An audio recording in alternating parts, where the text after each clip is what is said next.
As many of you know, the country of North Korea is like terrible and a mess. If you've heard any propaganda otherwise, it's just that, it's propaganda.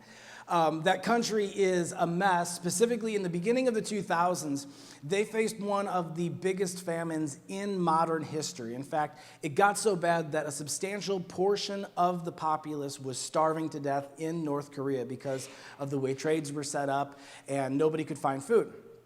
And there was this one young girl, she was 13 years old, her name was Yeonmi Park.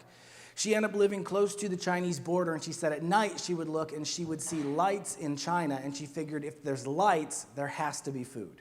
Because North Korea, literally, like, they don't even have street lights. If you look on a map at night, there's no lights, there's no nothing, because they're so impoverished. And she said if they have money for lights, maybe they have money for food. Her dad had just been thrown into a work camp because of something. Doesn't really matter when you're in an authoritarian government. You get thrown into a work camp. Her sister ran off to leave to try to make it out of the country, so her and her mother decided that was their time to try to flee the country before possibly their family faced repercussions for their dad going into this work camp and their sister fleeing the country. It's an amazing story. She actually wrote a book about it in 2015 called In Order to Live, but they literally sold themselves into human trafficking to get into China.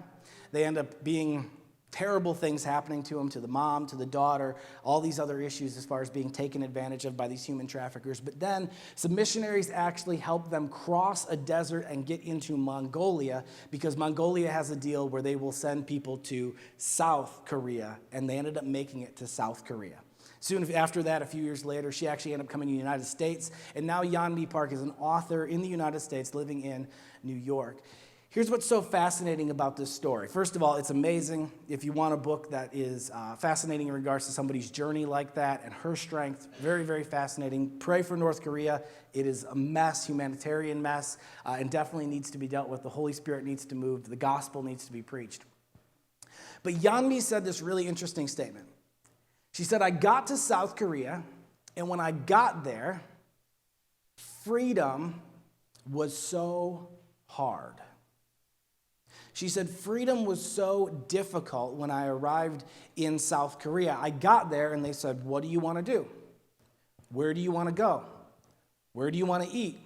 What do you want to learn? What career path do you want to take? And she said, I felt so overwhelmed. She said, freedom is so hard, because she said, well, the government tells me everything I'm supposed to be, everything I'm supposed to do, everything I'm supposed to believe. Raised in that perspective, without ever having tasted freedom, when she did, she said it was overwhelming, it was so difficult, it was so hard to grasp freedom. Now, for us who live in America, we think, well, that seems crazy, right? The hard thing would imagine being in an authoritarian country, right? But it's, of course, because we know this flavor of freedom. We've understood it and we've grown up with it. It's interesting because although we can't understand maybe Yeonmi's feeling when she went there and experienced freedom for the first time, what she's speaking of is something that all of us who give our lives to Jesus have to deal with on a spiritual level. For any of us who come to know who Christ is, we have to deal with this same type of situation, but not on a civil level, on a spiritual level instead. In fact, the same conversation was happening thousands of years ago. The Apostle Paul, who ended up planting churches all around the Mediterranean, he planted a church in Galatia. And a few years later, he ended up writing the church of Galatia because there was this issue that was going on in Galatia. And listen what he talks about in this verse, because he's saying they used to have these pagan gods. Now I brought the gospel to you, and now stuff is going awry since I've left. Here's what he says in Galatians 4, 8 through 12. He says, before you Gentiles knew God, remember Gentiles is you and me, people who weren't Jewish. He says, you were slaves to so-called gods that do not even exist. So now that you know God, or should I say now that God knows you, why do you want to go back again and become slaves once more to the weak and useless spiritual principles of this world? You are trying to earn favor with God by observing certain days or months or seasons or years. I fear for you. Perhaps all of my hard work with you was for nothing. Dear brothers and sisters, I plead with you to live as I do in freedom from these things. For I have become like you Gentiles, free from those laws. It's interesting because Paul basically says, you were slaves to these pagan gods, And it was all about like you were just under their oppression. You had to do all these things. You had to be all these ways. And then I come and I brought you the message of Jesus. And when the gospel came, it was this realization of freedom that Jesus had brought to you, that he had done all the work, that you had been set free. And he said, now the problem is since that's happened, some of you are trying to lean back into slavery once again. He says slavery into the law. In fact, in Galatia, there were these false teachers who were showing up saying, oh, well, I know Paul told you that Christ has done all of it, that you're set free, but actually, you need to do a whole bunch of these Jewish laws that we exist in order to really be right with God. And they were trying to re-enslave them. You see, just like Yan Mi, when she left the captors that she had in North Korea. She actually said when she was in South Korea, she had the thought, if I could go back to North Korea and I knew that my and my family's life were not ever going to be in danger, it almost seemed easier. Just to go back and to have someone tell me what to do. Tell me what to do next, right? What's the next thing that I should be doing? Now, of course, Yan Mi freed herself with some help of people who are around her. The Gentiles who were living in Galatia, their situation is different, actually, because Paul basically said, it's not that really even you know God, it's now that God knows you. He's the one who actually did the work in this. Jesus spoke to this fact. In fact, one time in the book of John, he was kind of speaking to this idea of our being enslaved, being kind of held captive in the world that we're in. And when he came, what he brought, not what we figured out, but what he did. Here's what he says in John 8:31 through 36. Jesus said to the people who believed in him, you are truly my disciples if you remain faithful to my teaching. And you will know the truth, and the truth will set you free. But we are descendants of Abraham, they said. We've never been slaves to anyone. What do you mean you'll be set free? Jesus replied, I tell you the truth, everyone who sins is a slave to sin. A slave is not a permanent member of the family, but a son is part of the family forever. So if the son sets you free, you are truly free. He's talking about himself, of course, in this verse. He says, all of you were enslaved. All of you had this world kind of around you, and the freedoms were very, very limited. The world kind of told you who you should be. It tried to form you. It tried to tell you what values you should have. Your sinful desires kind of kept you held down. You couldn't really become the fullness of who you were meant to be because your own addictions, your own enslavements, they kept pulling you back to be the same old person you always were. But when I came as the Son of God, I declared your freedom and I paid for all of your debt. Remember, if you ever look back at this type of language in the Bible, when you hear the word slavery, what they're talking about is basically indentured servitude. Somebody would have a debt they couldn't pay, so what I would do is I would go to you. If you were a wealthy landowner, you would take and write the amount that I owed someone else, and I would work for you for as long as it took to pay off that debt. He says, you had this debt racked up and you were going to be working for a long time as a slave.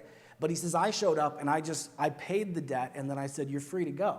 He says, I won this freedom for you. But Paul was dealing with this issue with the Galatians because he explained this truth to him where he said, you used to believe in all these pagan gods and it was all about all these things you did. Now Jesus came and he says, Jesus literally, he took everything, like everything you thought you had to do for God for the rest of your life. Like all the things you had listed out, all the things that people had told you, you got to do this, and you got to do this, and you got to do this, and you got to do this, and all the things that you planned on doing for the whole rest of your life, Jesus already did them. He said, like, you're done. You're free. All of that debt you thought you were going to pay for the rest of your life in like, I got to do this, and I got to hit this metric, and I got to go here, and I got to do this, and I got to sacrifice this. He said, he just told them, understand, Jesus already did all of it, you're good. You're free. He said, here's the problem though. He says, I brought that truth to you. And he says, now people are coming along and you're kind of dealing with the same struggle that I think they would totally agree with of what Yan Mi felt when she got to South Korea, right? The fact that they said, but what do we do now? This seems harder. How do I live? How do I interact with God? Because I was told there were all these different rules. Can someone tell me what to do? Can someone tell me what to do next? And these other people showed up and say, sure, we'll tell you what to do. You got to do this, you got to do this, you got to be circumcised like the old Jewish law, you got to take these certain things, do these certain days. And they go, okay, great. And they started following it. And Paul says, wait a second. Because of the discomfort of grasping your freedom, you're getting ready to step back into a slavery that Jesus has brought you out of. You see, that question of what we do now with our freedom is the question that all of us have to answer who have met Jesus. Most of us thought that in this world we were going to get right with God by things we did. Did we not? It's always like, oh, can you balance the scales? Can you do more good than you did bad? Oh, I went to church. Oh, it's always this idea that we're going to do something. And then a pastor like me comes along and says, hey, guess what? Jesus did all of it. Your step is faith. Your step is trusting Jesus, and he has accomplished everything you were meant to accomplish in your life to create that reconnection with God. It's done. You're free. But then what invariably happens is that freedom is kind of uncomfortable because you're like, but what do I do now? Right? What do I do now? Same struggle the Galatians were having. And there's two things that we can do. Two wrong directions that we can head from this moment. If you've been set free by Jesus, we can lean in two different wrong directions that we can step into, and he addresses both of them with the Galatians church right after this, okay? He says, you've been given this freedom, but you can head two wrong directions. He says, here's the first one of how you can misuse this freedom. Galatians 5:1, he says this, so Christ has truly set us free. Now make sure you stay free and don't get tied up again in slavery to the law. He says the first direction that can happen after you've experienced this freedom is it can just be too different that you just run back into slavery. The first misuse of this freedom is I'm just going to go back to slavery to the law. And he says that's not the way you're supposed to go. You need to stay free once you've been set free. Don't go back to religious living, thinking that you're earning something from God, thinking that it's like if I go to church today, God's going to bless me. If I don't go to church today, God isn't going to bless me. All these type of things, this religious type thinking. He says don't resubscribe to that slavery. I even think, just for kind of like side note in regards to this, sometimes people get so weird in Christianity. You've experienced people like this who are maybe older saints where they get all into this old Jewish law stuff where it's like, well, the Old Testament says this and the Old Testament says this. And you're like, yeah, and Jesus did it all. It's like, we need to have a Passover supper. And you're like, already happened. Jesus is the Passover lamb. You know, like, oh, what about when they said we're always supposed to celebrate the ceremony of tabernacles? How should we apply that today? And you're like, Jesus is our tabernacle, bro. Like, it's done. Jesus did it. We're free now.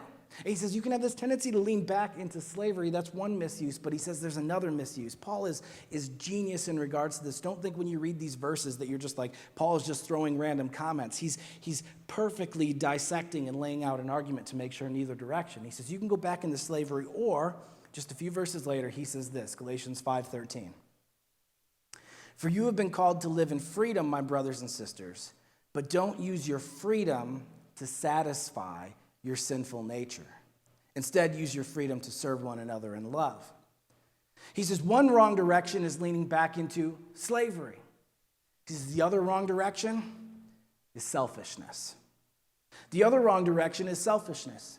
That you can experience this freedom and you can just start thinking that now that I'm free, I just do whatever feels good, seems good, tastes good, right? It's just whatever, man. I'm free. I don't have to worry about any of those things at all. I don't have to care about any of you, right? Like, I'm just good with God, and it's just like you just walk oblivious to the world. Like, I'm just going to do whatever I want, when I want, because I've been set free. And he says this is another wrong application.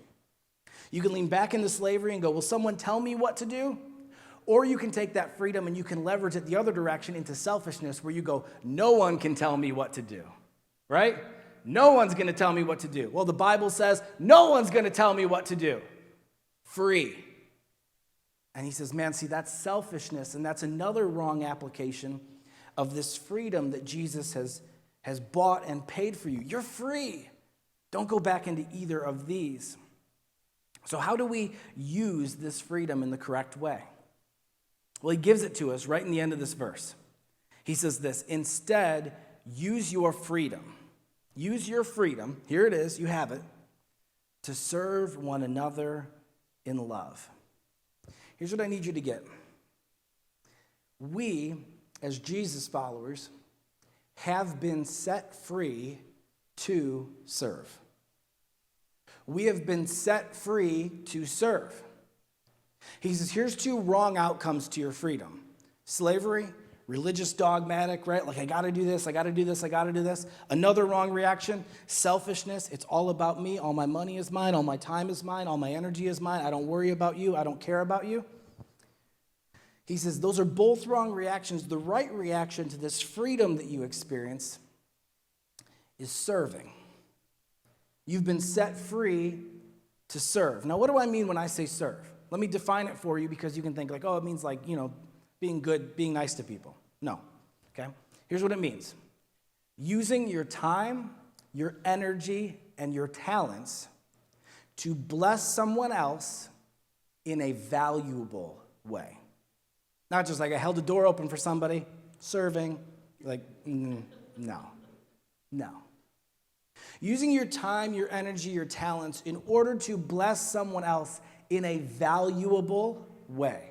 The real value associated with it. Serving is really, really valuable. Of course, back then when we talk about that, literally the idea was you would write the contract, right? And I would hire you and I would say, how much are you worth? $1,000? Well, you're going to be here for a little while, right? Because I'm going to get every dollar, the value out of what I bought you for. And it's the same thing with serving. Serving is this right reaction where you're set free. Now you're adding value to someone else's life by using your time and energy and talents. Listen, serving is never obligated. Serving is never expected. Serving is never required. So if you find yourself in a situation where you're required to do something, doing it is not serving. If you find yourself in a situation where you're obligated to do something, that's not serving. It's never obligated. It's never required. It's never expected. So we can get this twisted where we're like, well, I serve my husband. I serve my wife. No, that's expected. You signed like the contract in heaven, not the contract here on earth, because we know we tear those up without any problem, right? Like, marriage, who cares, right? But like in heaven, that one that we sign, where we sign this covenant with God to say, I promise to serve this person. So like, well, I serve my husband, that's how I serve. And you're like, well, no, that's expected of you. You decided to make a covenant. That's part of that covenant. We're like, well, I serve my kids. That's your responsibility. That's your responsibility as a parent. Those kids didn't ask to be born. You brought them into this world, and now your service to them of what you do for them, that's an expected, that's a given, where it's like, don't wait for a pat on the back from me because you're like, well, I took and I keep a roof over my kid's house. It's like, that's great, but like, I'm not going to celebrate your service, right? Like, yeah, you should do that, right? Like, I know there's people who aren't, but like, I'm going to, instead of celebrating you, I'm just going to be like, yeah, they need to get their act together. You see, the reality is serving is something that isn't expected, isn't required, and instead it's something that goes beyond that, where it's unexpected, it's unrequired, and it's us then using our talents, our energies to add value to someone else's life, to touch their lives in a valuable way. Now, why would it be serving? Why would the correct reaction of our freedom be serving? It's kind of surprising, to be honest with you. You think you'd wonder about what God would ask out of this freedom, but it's specifically serving. Well, let me show it to you. I want to show you 3 things of why I believe it's serving and how this applies to our life, how it makes sense to hear, and when we are now in regards to our timeline with Jesus and all this, and what it looks like. 3 big reasons why serving is this key that's inside of it, okay? First of all, Jesus came to serve. We can, of course, focus on Jesus' kingship, on his lordship, on how amazing he is, but we would miss it if we didn't recognize and remind ourselves that Jesus actually came to serve. There was one time as he was going around and he's teaching his 2 disciples, James and John. It's pretty cool. They called them the Sons of Thunder. It's the coolest nickname ever, right? He called them the Sons of Thunder. I really want to know why he named James and John the Sons of Thunder. It's so cool. But he has these 2 guys, and they're arguing one day, and they're like, hey, Jesus, when you get to heaven, can we sit like here and here? Can one of us sit on your right-hand side and one on your left-hand side, where everyone knows, like, that's James and that's John. They're homeboys with Jesus, right? Look how close. They got a spot picked out right next to Jesus. Can we have those spots when we get to heaven? And Jesus doesn't answer them. He says this, and it's such a great response. He goes, let me just kind of take what you're saying and let me turn it so you grasp how my kingdom works. He says it this way in Mark 10, 42 through 45. It says Jesus called them together. I love this. That's what always happens. Like one or two guys say something. And he's like, hey, all you guys, come here real quick. I'm going to tell you something. And James and John are like, dang it. Shouldn't have said anything. He called them all together and he said this. You know that the rulers in this world, they lord it over people. And officials, they flaunt their authority over those who are under them. But among you, it will be different. Whoever wants to be a leader among you must be your servant. And whoever wants to be first among you must be the slave of everyone else. For even the Son of Man, and that's Jesus' nickname for himself. Whenever you see Son of Man, that's Jesus' nickname for himself. He says, even the Son of Man came not to be served, but to serve others and to give his life as a ransom for many. You see, Jesus reveals that his economy, his world structure is inverse to this world. He says, I know that in your mind, because you've been living in this world, the greater you get, the more people serve you, right? Man, the richest people, they have the most people who serve them. But he says, that's not how it works in my kingdom. He says, I'll tell you who's greatest in my kingdom. It's the one who serves the most people. It's literally turned the entire picture of servants and servants all the way up to one person at the top. He says, you take that and you invert it. And he says, it's the one person who's serving all these other people, who's adding value to all their lives and serving those people. That's how my economy works. You see, Jesus says, I literally came here in order to serve. That's why I came. I could have came and demanded that everybody serve me, but he said, I actually came in order to serve. And specifically, what we just read in John, right, a few minutes ago, he says, the reason why I came was in order to serve and to bring you your freedom. Jesus' service is what gained us our freedom from our captivity to the world, our captivity to the law.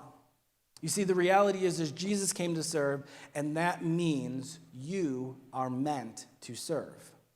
You are meant to serve. We know this for sure. At the end of Jesus' life, he sits down with his disciples for what's known as the Last Supper. He sits down with them, says, everybody comfortable? And then Jesus gets up and he takes off his outer cloak and he grabs a basin and he grabs a rag and he begins to wash at his disciples' feet. Everybody was shocked at this because that job was for the lowliest servant in the house. You got to go back to the times we're talking sandals, out in the desert, right? Not showering on a regular basis, animal waste all over the road, ugly looking feet, right? How many people out there got ugly feet? Admit it? I have ugly feet. Oh, they're terrible, right? Even worse. And Jesus gets down and he starts washing their feet. In fact, for all the problems that Peter is when you read his story, I love Peter in this because he literally, he recoils. And he goes, never, Lord, would you wash my feet. He's just so disgusted by the idea because he's like, you're not the person who's supposed to be washing my feet. And Jesus says, no, it's important that I do. And he goes, well, then wash all me. And he goes, you don't understand. He says, just let me wash your feet, Peter. Because Peter's so crazy. Jesus finishes up washing their feet, which was shocking to them because here's their rabbi. Here is their leader. Here is their king, the prophesied Messiah who washes their feet. In John 13, 12 through 17, Jesus says this. After washing their feet, he put on his robe again and he sat down and he asked, do you understand what I was doing? You call me teacher and Lord, and you're right, because that's what I am. And since I, your Lord and your teacher, have washed your feet, you ought to wash each other's feet. I've given you an example to follow. Do as I have done to you. I tell you the truth, slaves are not greater than their master.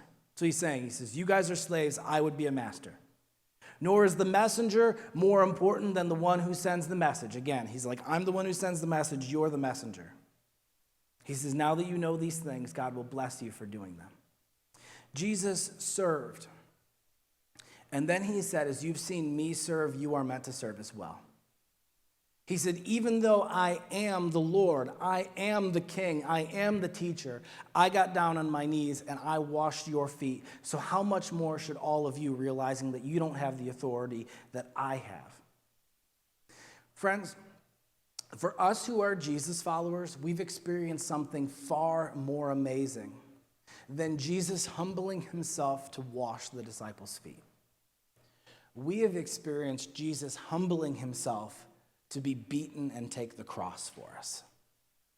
It says that he humbled himself and allowed them to take him, to whip him, to beat him, to nail him to a cross, to die in our place. That Jesus took the most humiliating position in order to serve us and win our freedom. We have been served far more drastically than the disciples who had their feet washed in this moment. Friends, we are meant to emulate our Savior after this. The freedom that he has won creates in us this passion to become like him. The freedom that he has given us doesn't give us this license of selfishness. Instead, it gives us this drive to become like the Lord who has rescued us from our captivity. In fact, that's really the entire rest of our life's journey. For all of you who've met Jesus, that process of sanctification we spend the whole rest of our life on is us consistently looking at Jesus and saying, here's what I look like, here's what Jesus looks like, how can I look more like Jesus? If you wonder what you're supposed to do with the rest of your faith, that's it every day for the rest of your life. Every day, here's what I look like, here's how I think, here's how I talk, here's how Jesus is, here's how he talks, here's how he speaks, here's how he loves. I need to become more like Jesus. And we do that for the rest of our life here in this world. And friends, listen to me. When it comes to serving, after he gains us this freedom and what we're supposed to do with it, listen, if you do not serve, you do not look like Jesus. Let me make sure you grasp this. If you do not serve, you do not look like Jesus. Our goal as Christians is to become like, to represent our Savior. And if we think we can do it without serving, we are fooling ourselves, because that is the key component that he did and then said, as I did, you go and do likewise. If we think we can look like Jesus and not serve, we are missing the entire purpose. I understand. You're like, yeah, but I give. Yeah, I give my tithes, I give my offerings. That's great. That's important. But your obedience in one area doesn't take and mean you don't have to be obedient in another. You're still missing out. Oh, well, I take and I do this and I give to this charity and I go to church. I mean, I show up though, but it's like, great, but you're still missing this key component. For us who are Christians, who try to explore our faith, understand our faith, live out our faith, but then we don't serve, I will liken it to a person who wants to be an Elvis impersonator, right? It's basically what we're trying to do. We're trying to impersonate Jesus, right? And this Elvis impersonator shows up. You hire him for a party. You're like, I want to hire this guy as a performer. It's going to be really fun. We're gonna have this cool party. It's going to be such a kick, right? This guy's going to perform some cool Elvis thing. He's got all the garb, all the... And the Elvis impersonator shows up, and you're like, this is going to be awesome. And the dude looks like him, right? He's got the comb. He's got all the stuff going on. He represents the older Elvis, obviously. He's got the gut instead of that, because no one wants to be the young, skinny Elvis. It's usually the guys who want to impersonate Elvis. It's the later years, right? But anyways, he comes, and he's got a little bit extra. He's good. He's kind of moving. And you're like, okay, yeah, he's got it. He's kind of got the talk. He's like, oh, yeah, man. He's doing the whole voice, and you're like, wow, And he's like, I'm all about Elvis. I'm all about Elvis. I even bought a car like Elvis used to drive. I even shot my TV one time, right? He's like, I'm all Elvis all the time. And you're like, this is awesome. I'm so excited you're here. And he's like, just one thing. I don't know if it'll be a problem. I don't actually know any of Elvis's songs and can't sing them. You're like, wait, what? You're an Elvis impersonator. He's like, oh yeah, I look like Elvis, drive Elvis's car, kind of talk like Elvis. I can kind of do the thing, But I just don't know any of his songs and can't sing them. And you're like, okay, well, kind of like the most important part of an Elvis impersonator would be his music. So you're like, I don't think this is going to work.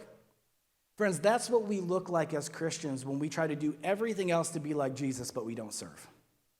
It's like, cool, all those other things make you kind of look like Jesus, but you're missing the most important thing that shows me Jesus' character is his willingness to serve. His willingness to use his talents, to use his energy, to use his ability in order to valuably bless someone else's life. That's what he did when he went to the cross and won our freedom. And he says, that's what I need you to do from here on out. Friends, you are meant to serve. Last, the church is how you serve. The church is how you serve. That's why this exists. It's why Jesus left it behind. Paul, when he was following up with the Galatian church, just the chapter after, Galatians 6, 7 through 10, he says this about their freedom again. Don't be misled. You cannot mock the justice of God. You will always harvest what you plant. Those who live only to satisfy their own sinful nature will harvest decay and death from that sinful nature. But those who live to please the Spirit will harvest everlasting life from the Spirit. So let's not get tired of doing what is good. At just the right time, we will reap a harvest of blessing if we don't give up. Therefore, whenever we have the opportunity, we should do good to everyone, especially those in the family of faith. He says, you're going to reap what you sow. You've been gifted this freedom, but he says, if you live only to satisfy yourselves, right? If you live that selfish path with your freedom, you're going to harvest death. But he says you could also reap this harvest of blessing if you don't give up. What are we supposed to not give up? That verse 10, that very last verse, he says, doing good to everyone, especially those in the family of faith. That's the church. Friends, the church is the way that God left a strategy for us to serve. The church is the place where we have an ability to serve. It's how you serve with your freedom correctly. Now, someone would say, is the church the only place that you can serve? No. It's just the simplest and easiest and most consistent way to serve. No, you can serve without the church. It's just the church is the simplest and easiest way in which to serve. Remember, serving, it's not just like doing good to somebody like, hey, I held the door for them, I was nice to them, I smiled at them. It's leveraging your time, your talent, your energy in order to bless someone in a valuable way. And you see, that's what we get to do with the church, because not only do we get to serve each other, as he says, obviously serve each other, the family of faith, but then as the church, when we work together, we get to also serve those who are still waiting to taste their freedom. That part of our mission is reaching into our community and reaching those who have not yet met Jesus and been set free from this world. So by serving the church, you're not only just taking serving, but you're serving this continuation of freedom so that someone else can continue to serve. You see, the church isn't the only place you can serve, but it's the easiest, the simplest. If you want to serve outside of the church, it takes way more work, way more planning, way more strategy, because this is not something that happens by accident. If you think you're going to serve by accident, you don't understand what serving is. You see, the church is just that simplest way. It's an awesome opportunity. Here's what I found, okay? I'll just be raw with you, okay? This is raw, okay? In my experience, people who serve outside of the church also serve inside the church. People who say, I don't need to serve in the church, don't serve outside of the church either. This has been my experience. If you meet somebody who says, I don't need the church to serve, I guarantee you, you look at their life, you'll find one that'll prove me wrong in your life, and you'll find 120 that'll prove me right. Where you're like, oh, well, you just don't serve anybody. That's why you don't serve at the church. It's all about you. It's about selfishness. Likewise, I find people who are serving radically in their community, in other ministries and these things, and I talk to them, and sure enough, come Sunday, they're on the greeting team at their church. They're behind the scenes working at their church. The same heart is flowing through all of it. You see, the church is the simplest and easiest way, and to be honest with you, I think very often this is how God gets us started, because most of us, we can't figure out the strategy of how we start taking and serving in our world. It's complex, but the church makes it easy where we can start working together and we can understand it and begin to taste it. This is a special note for all those who are joining us online today. For you who are here with me, I really appreciate it, but listen. This is why throughout this year, I'm going to consistently call you to find a way to come back and experience your faith in person. Because I understand people who are joining me online right now, and I love the fact that you are, there's this feeling that you think, I can just do this from home, right? Cameron's message, it's good this weekend, but I can hear it from home. I don't need to be there in order to experience this. And you are completely right. You listen to the worship. We do all the work to make sure the worship is interesting, right? The message is to you, and you're like, see, this is just as good. But the one thing that you can't do from home, that you can't do from the couch, is serve. The one part of church that doesn't happen when you're at home is it's a selfish experience of you just experiencing what you want to that morning. And that's great. I don't believe there's anything wrong with online, but online is another expression. It isn't the entirety of being part of the church. And that's why throughout this year, I'm going to continually invite you. And I understand we're always like, us Americans right now, we're always like, well, make sure you talk about the 0.001% of the people who you're talking to, who there's a special outlying situation. I'm so sick and tired of that. Of course, there's one of you or two of you who have some sort of illness or some sort of sickness or some sort of reason. Oh, I have an advanced immunocompromise. Okay, perfect. But for the 99.9% of the people who I'm talking to with you, you're figuring out how to reintegrate into society after all this COVID stuff. And the reason why I'm going to invite you and say, I want to invite you to come back and find ways to physically show up on weekends in the future is because your faith is going to have a tendency to get selfish if you just keep sitting on the couch and watching. And that's not how we're supposed to use our freedom.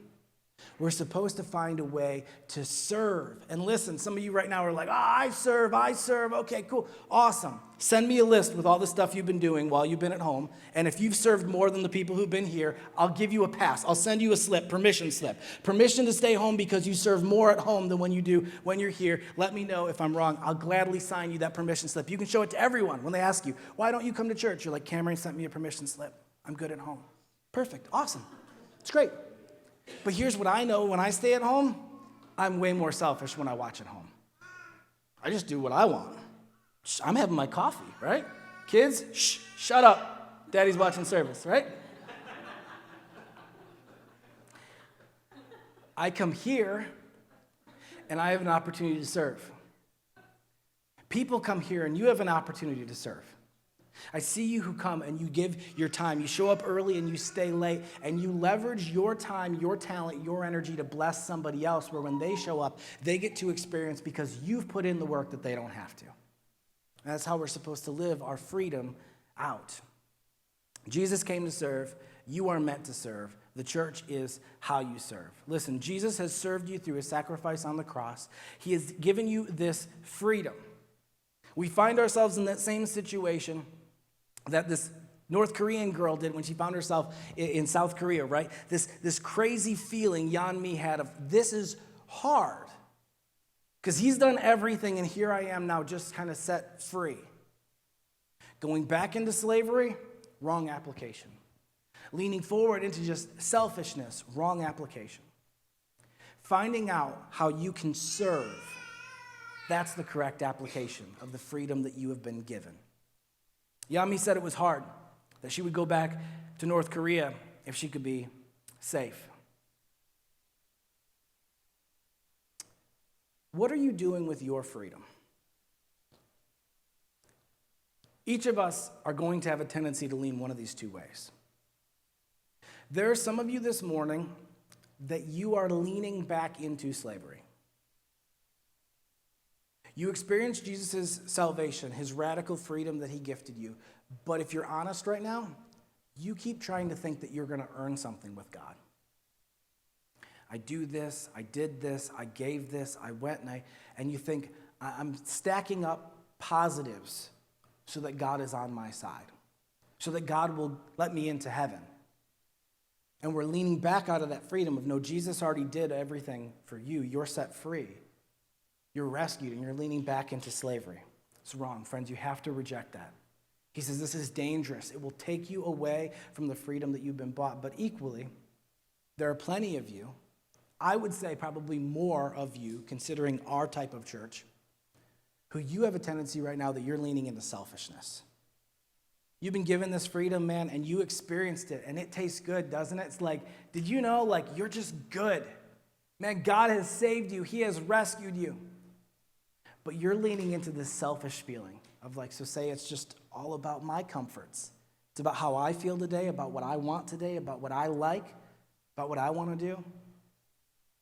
and you haven't found that good balance that he puts us on that says, oh, you're free, but what this freedom does is it sets you free to serve.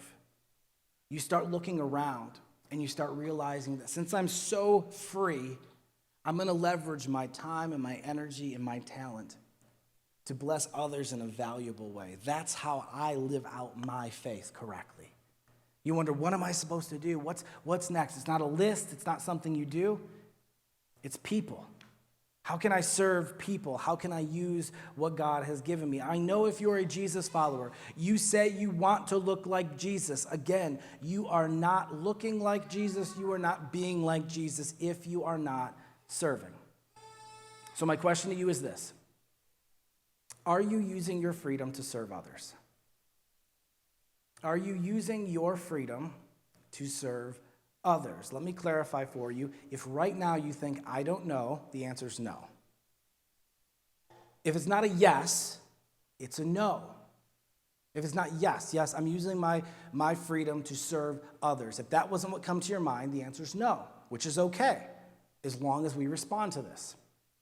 Some of you did. You said yes.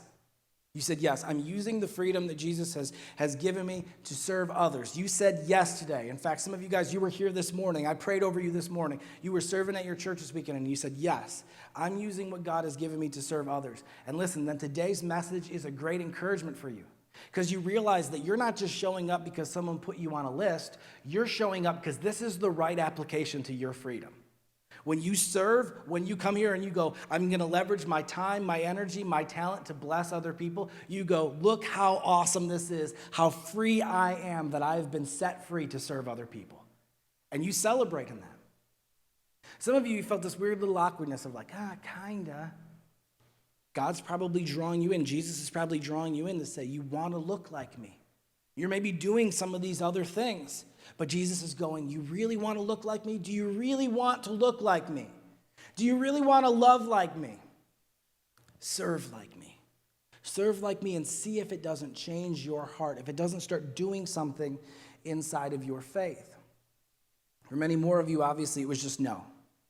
No, I don't think I'm using my freedom to serve. And I would ask you, say, do you really believe you've experienced this freedom from Jesus? Because if you have, this is the natural outpouring that needs to come from him.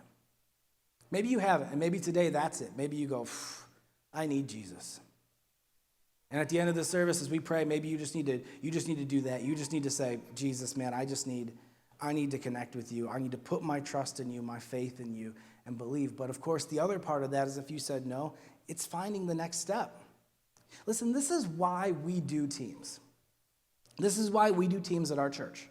People very often are like, Cameron, you guys do teams so that you can do church, right? So you can get this stuff done. The reason why you want me to be on a team is so you can accomplish all this stuff. Yes and no. Sure, this is great. But the other part of it is no.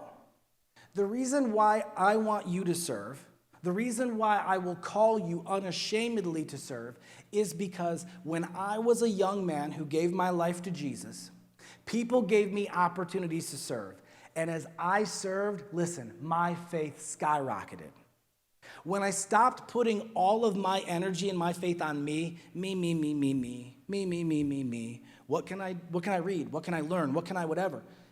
And I was still doing that. It was not like I was giving up on trying to learn about Jesus, but when instead someone said, what you need to do is you need to serve, Cameron. You need to show up early and you need to leave late. You need to pray for people. You need to encourage other people. You need to do work for them so that they don't have to do the work. Has Jesus saved you, Cameron? Yes. Then you need to come here and you need to set up chairs so someone else can find a seat so they can hear about Jesus. And I started doing that, and listen, my faith moved forward faster. It accelerated. I started feeling more of Jesus' heart. I started feeling love for other people. Because I'll tell you, one of my problems, I'm a hard heart person without Jesus. Oh man, that's just naturally who I am. Like me, like you take Jesus out of me, you don't like me. Trust me. Trust me, you take Jesus out of Cameron Graper, I will walk right past you if you're busy. Like, Cameron, can I? I'm like, nope. Like, that's naturally me in my heart. Without Jesus, hard heart. I started serving and Jesus softened my heart. I started recognizing how everybody needed this grace that Jesus had, and it changed me. So the reason why I invite you, and when we do these things, like at the beginning of the year, we say, you should try a team. You should serve in your local church. It's not there's no other way to serve, but listen to me. This is the easiest one. You get put on a schedule, and someone says, can you be here next month? And you say, yeah, and you show up, and you serve. And let me tell you, the first time you serve, you show up, and you're like, I should not have signed up to do this. I wish I was in bed right now. And then you serve. And listen, here's what's so amazing about when you serve. We finish a weekend, and at the end of it, we say, if anyone needs to experience Jesus, raise your hands. And we invite people to come and to meet Christ. Just a few more weeks, we're going to be at Easter. Every Easter, God brings droves of people to our church because our church is an approachable church for people who don't know anything about Jesus, don't know anything about religion. Jesus brings them in here by the droves. They hear the clear presentation of the gospel, and all of a sudden it clicks, and they say, Cameron, that's what I need in my life. Here's what's amazing if you're serving. You walk away from that weekend, and you go, I was part of that win. You didn't just see it.